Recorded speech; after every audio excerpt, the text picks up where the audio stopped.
Karamihan po ng platform na may mga ganitong features, binabayaran, binibili, subscription-based. Ito po, libre. Okay? So, yun pa lang po, sa palagay ko, kailangan nyo nang i-consider yung platform na ito. Most of this kind of platforms po ay ginagawang business. Pero sa atin, we're trying to create a way na kung saan makakatulong po tayo sa mga kapwa natin forex traders, makakatulong po tayo sa mga nagsisimula kasi we've been there. At ang hirap magsimula nang wala pong mga ganito. Lalo na kung wala kang fund, wala kang budget, wala kang maaasahan ng mga tools ng mga ganito.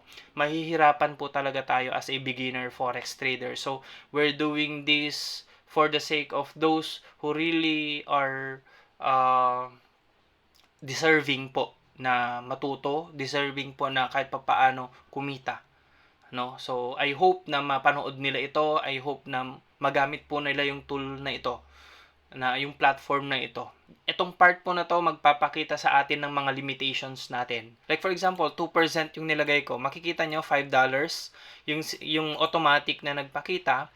So, yung $5 po na yan po yung risk ko para sa trade ngayong araw na to.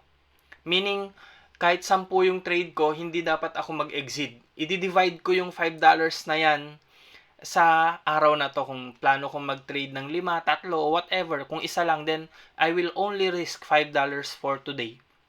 Kapag sumobra dyan, later on, makikita nyo sa risk status, risk limit reach, stop trade, mga ganong status. Nililimit niya, binibigyan niya na tayo ng second opinion, which is one of the most important factors siguro na kailangan natin i-consider pag nagtitrade tayo. Let's trade logically, let's trade rationally, and to do that, we have tools, several tools, gaya po nito. So, ito pa, kapag nag-set ako ng percent ko na per day, makikita ko, kusa niyang i-compute ilang araw pa yung natitira para sa akin na makapag-trade.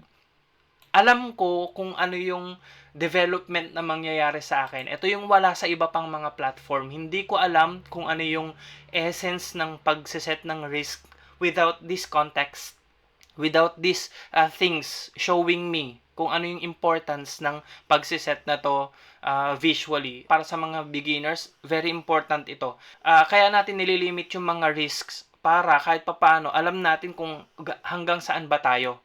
So, these are the things na sa palagay ko magagamit natin.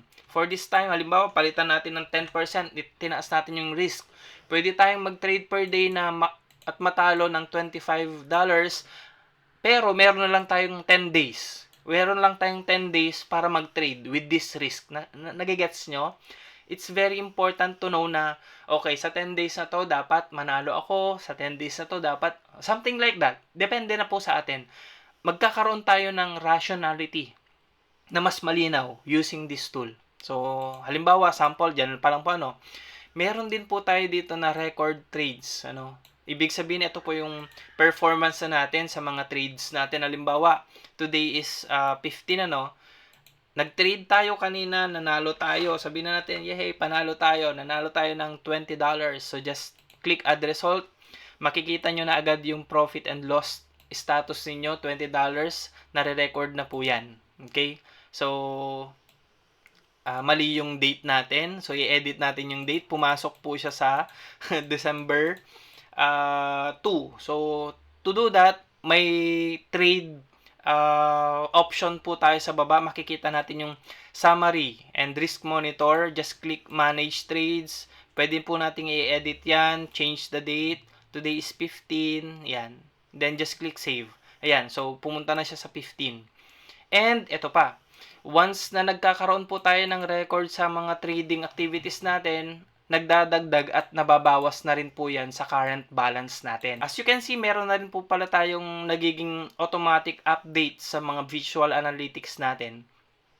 And halimbawa, nag-trade din po tayo nung mga nakarang araw. Ilagay po natin yung trade natin nung nakarang araw. Halimbawa, nag-trade po tayo ng 8 Nung una, syempre, nagsisimula pa lang tayo, sabihin na natin may talo tayo na 15, 14, kasi normally, syempre, sa mga magsisimula, expect that, medyo magsisimula tayo sa mga losses, pero later on, gradually, mananalo po tayo, don't worry. Kaya po tayo nandito para i-guide kayo. So, sample, pag talo po pala yung trade natin, please input minus sign, negative sign, before the number para ma-recognize po siya as a loss. Andyan naman na po yung guide, pero just to give you another guide, yun po, paano po siya nire-record, Yung risk status na to nakadepende sa current day. Kasi ngayon yung araw ng trading natin yung day natin. So, for example, yung 15, baguhin po natin na $25.60 po yung ating risk. Gawin po natin siyang malapit doon. Gawin natin siyang negative 20. For example, natalo tayo ngayong araw.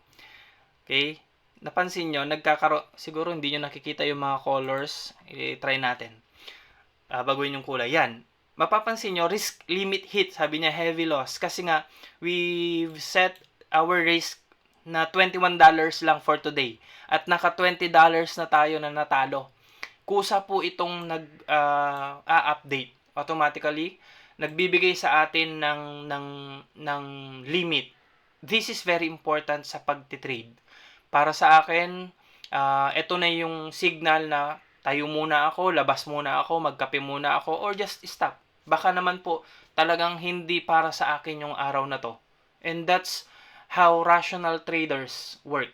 Hangga't maaari, alam natin kung ano yung nangyayari sa atin based on statistics, hindi based doon sa emotion natin alone, kasi doon madalas natatalo yung mga traders. And this tool, this section is existing dahil sa mga ganong factors.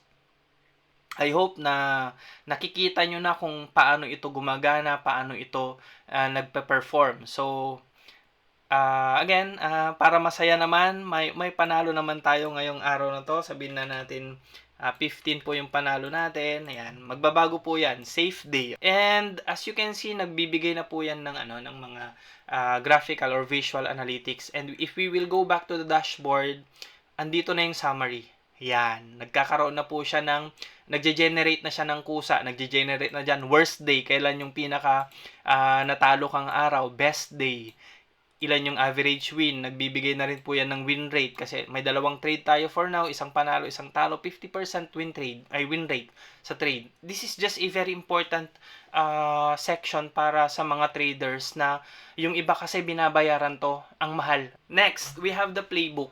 So for example, sabi natin kasi lagi sa forex trading, kailangan natin ng isang solid na strategy. And to have a solid strategy, dapat meron tayong mga rules specific sa strategy na yon. Sample, I'll give you a Euro, USD, that's my currency. Ang ginagamit kong time frame ay 1 minute. And then, ang setup ko po ay scalping. And sabihin na natin ang strategy ito ay para sa trending market. Okay, we have trending market.